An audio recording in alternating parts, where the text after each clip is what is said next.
Conference rankings right here, the voice of college football. Appreciate you stopping by for the best in discussion, debate, and analysis. We would appreciate the like, and please subscribe to lock in here at the voice of college football. All right, just about most of the non-conference games already played across the nation. Let's review week 4 and rank the conferences. We start with the ACC. The conference is 37-11 against non-conference competition, 8-9 against the other power conferences. In week 4, you had these results in favor of the ACC. Big wins by Boston College over Michigan State. Really good ball game where BC got a pick in the end zone to close it out. Miami just completely ran away from USF in the second half, 50-15. You had wins by Virginia as just a 3-point favorite over Coastal Carolina, winning by 19. Pitt put up 73 on Youngstown State. Duke, a big winner against Middle Tennessee, and SMU over TCU in a scoring fest. SMU scored, 66 points in that game. 2 losses for the ACC that don't look pretty. James Madison with 70 points against North Carolina. The second game, certainly understandable. Rutgers, a good football team, but win at Lane Stadium and defeat Virginia Tech for the second consecutive year, this time on a late field goal, 26-23. So all in week 4, the ACC at 6-2, 2-1 in power conference play. Looking ahead to week 5 in the ACC, a lot of non-conference games. And the headliner, of course, Louisville at Notre Dame. The other games pretty inconsequential. The ACC should sweep. Western Kentucky at BC, Holy Cross at Syracuse, Louisiana at Wake. However, look out for Northern Illinois. Of course, they already went to South Bend and pulled off the biggest upset of the year thus far, a 29-point dog against the Irish. And they go to NC State, and we see how vulnerable, how weak, and how pitiful the Wolfpack are this season. Blown out, giving up 45 points in the first half against Clemson. Moving on to the Big 12, the wins have been few and the losses have been somewhat embarrassing in spots. Iowa State with a big win against Iowa. That's got to be the best win by the Big 12 this year, as it's pretty much conference play for the Big 12 the rest of 2024. Let's go to the numbers. 33-10. Not a great record outside the conference, including all those FCS and group of 5 wins. 5 wins out of 13 games against the other power conferences. In week 4, you had an Iowa State blowout of Arkansas State and also SMU, TCU, as of course the Big 12 went down in that game. No games in week 5 for the Big 12 outside the conferences. Everyone plays everyone inside the Big 12. The Big 10 would like to claim to be the best conference in America, and maybe on the upside, the elites are certainly in competition with the SEC. We will see it play out throughout the rest of the season in conference, and then, of course, as these teams position themselves for a postseason run, talking about the likes of Ohio State, Oregon, and on down the list. But it's not been real pretty for the Big 10 in taking on the rest of the power conferences. It looks like this, 42-10. It's pretty respectable. No losses against the group of 5 or the FCS this year for the Big 10, which is actually rare for this conference because usually it's a trip up by Northwestern, Illinois, Purdue, somebody like that. But only 7-10 against the SEC, the ACC, and the Big 12. Week 4's results, 5-3 overall, but just 1-3 against power conference competition, as Rutgers beat Virginia Tech. Nice win there, but the rest of them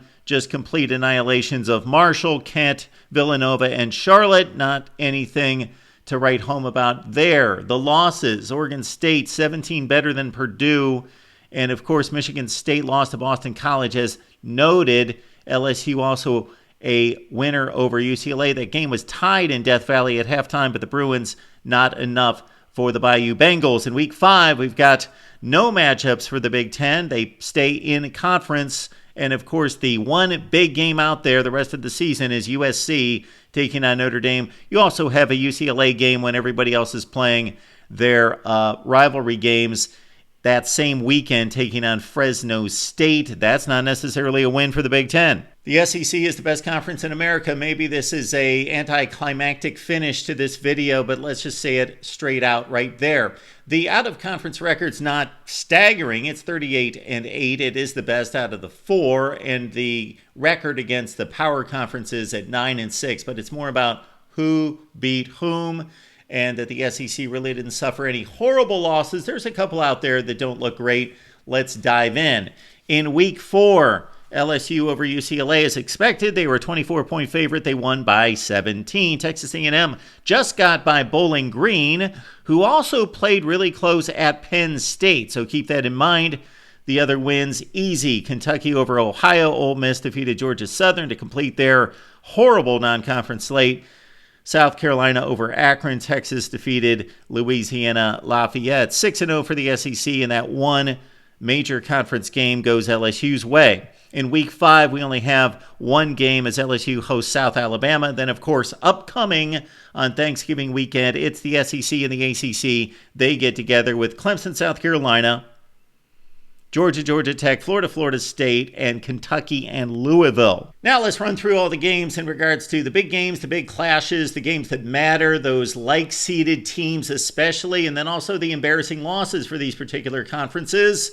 And I apologize if I'm a bit scattershot because I've got different notes than what the graphics will necessarily read. We'll go through, let's say, Georgia over Clemson. That's a huge win for the SEC over the ACC, as Clemson might turn out to be the champion of that conference. So 34-3, big win for the SEC. Likewise, Tennessee, NC State. Well, NC State not proving to be the team that we expected, but Tennessee just cleaned their clocks by 41 points. Big win for the SEC considering Vandy's standing in the conference versus Virginia Tech as a 2-touchdown dog winning that game. Among the big matchups between these conferences, of course, Iowa State got past Iowa on a 54-yard field goal at the gun. Likewise, the Big Ten also lost on the last play of the game with Minnesota going down on a missed field goal against North Carolina. You also had Northwestern leading Duke in the fourth quarter, about to close out that game, and they blew it in overtime against Duke. So there's 3 losses for the Big Ten on the final play of the game. Also, of course, Texas throttled Michigan 31-12, so big win for the SEC over the Big Ten. The Big Ten gets one back on the SEC, of course, with USC over LSU, but LSU defeats UCLA. However, of course, taken into context, you would consider LSU to be a top 15 team in the nation and UCLA to be, at this point, one of the worst teams in the Big Ten. Also, I think that BC win over Michigan State's a good one for the ACC, as Michigan State has proven to be a bit better team than what we expected. Notre Dame has already started, of course, its tour around the ACC and otherwise. They beat Purdue out of the Big Ten. Cal over Auburn on the Plains. That's a nice win for the ACC over the SEC right there. A couple embarrassments for the SEC as Toledo knocked off Mississippi State by 17 and Georgia State over Vandy. You also have Notre Dame defeating Texas A&M. And Miami over Florida. Oklahoma State over Arkansas as the Big 12 got that done. But again, Arkansas standing in the SEC, probably in the lower half for sure, versus Oklahoma State being a Big 12 contender. That's what's expected. Mizzou over BC. Good football game there as Mizzou won by 6. And again, when you add it all up, the SEC, the top conference, but not by a ton.